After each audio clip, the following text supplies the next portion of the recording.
not we've made, biggest mistakes I've made by far are mistakes of omission and not commission. I mean, it's the things I knew enough to do, they were within my circle of competence, and I was sucking my thumb. And that is really, those are the ones that hurt. They don't show up anyplace. I probably cost Berkshire at least $5 billion, for example, by sucking my thumb 20 years ago or close to it when Fannie Mae was having some troubles, and we could have bought the whole company for practically nothing. And I don't worry about that if it's Microsoft because I don't know it. Because Microsoft isn't in my circle of competence. And so I don't have any reason to think I'm entitled to make money out of Microsoft or out of cocoa beans or whatever. But I did know enough to understand Fannie Mae, and I blew it. And that never shows up under conventional accounting. But I know the cost of it. I know. I passed it up. And those are the big, big mistakes. And I've had plenty of them.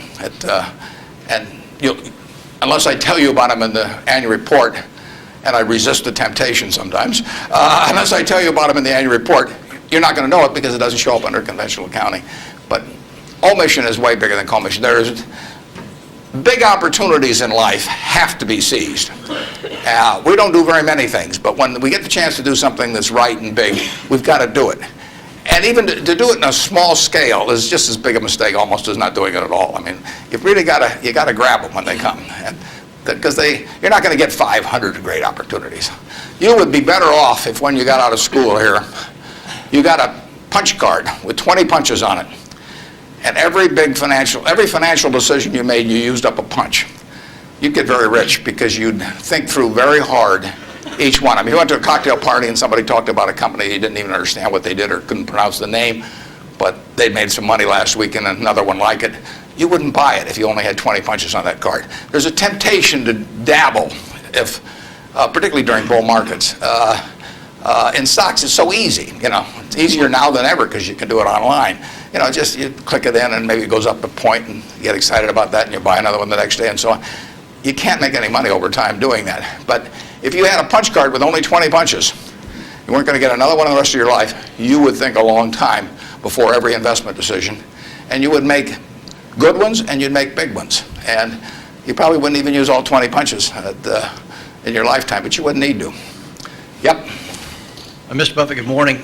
In your comments about making mistakes and errors like that, can you talk a little bit about your sell discipline when you're in a position and you feel like it's no longer good? What criteria to use when you just finally abandon it? Yeah, when I started out, the sell situation has changed over the years because when I started out, I had way more ideas than money. I mean, I would go through Moody's manual. I went through it page by page, and then I went through it again page by page. And I found stocks in there that I could understand that were selling at like 2 times earnings, even 1 times earnings.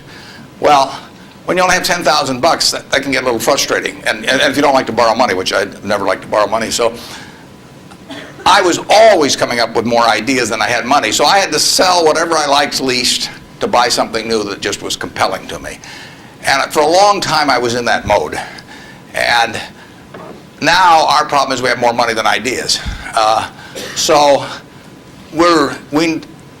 If you look at our annual report, which is on the internet at our homepage, BerkshireHathaway.com, you'll see something in the back called the Economic Principles of Berkshire. And you will see, which I believe in setting out for my partners. They are my partners. I don't look at them as shareholders. I look at them as partners. They're going to be my partners for life. So I want to tell them how I think. And if they don't agree with the way I think, that's fine, but I don't want them to be disappointed in me. So I lay out there and I say, in terms of our wholly owned businesses, we're not going to sell no matter how much anybody offers us for them. I mean, if somebody offers us 3 times what something is worth at See's Candy, the Buffalo News, Borsheim's, whatever it may be, we're not going to sell it. I may be wrong in having that approach. I know I'm not wrong if I owned 100% of Berkshire because that's the way I want to live my life. I've got all the money I could possibly need. It just amounts to a change in the newspaper story on my obituary and the amount of money that the foundation has. And to break off relationships with people I like and people that have joined me because they think it's a permanent home, to do that simply because somebody waves a big check at me would be like selling one of my children because somebody waved a big check. So I won't do that. And I want to tell my partners I won't do it so that they're not disappointed in me. More and more, with certain stocks, we've got that approach. Now, if we were chronically short of funds and had all kinds of opportunities coming, we might have a somewhat different approach. But our inclination is not to sell things unless we get really discouraged perhaps with the management, or we think the economic characteristics of the business change in a big way. I mean, and that happens.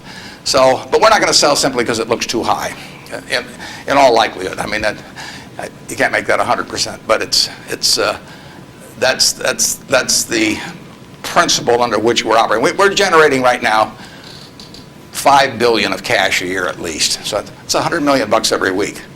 And, just not, we've been talking here half an hour and I haven't done a damn thing. It's, the real question is how do you put it out intelligently? And if we were selling things, it'd be just that much more. So there may come a time when that would change. But we want to, and I have shareholders, partners, who would say, if you can get 3 times what See's Candy's worth, why don't you sell it? And that's why I want to be sure before they come in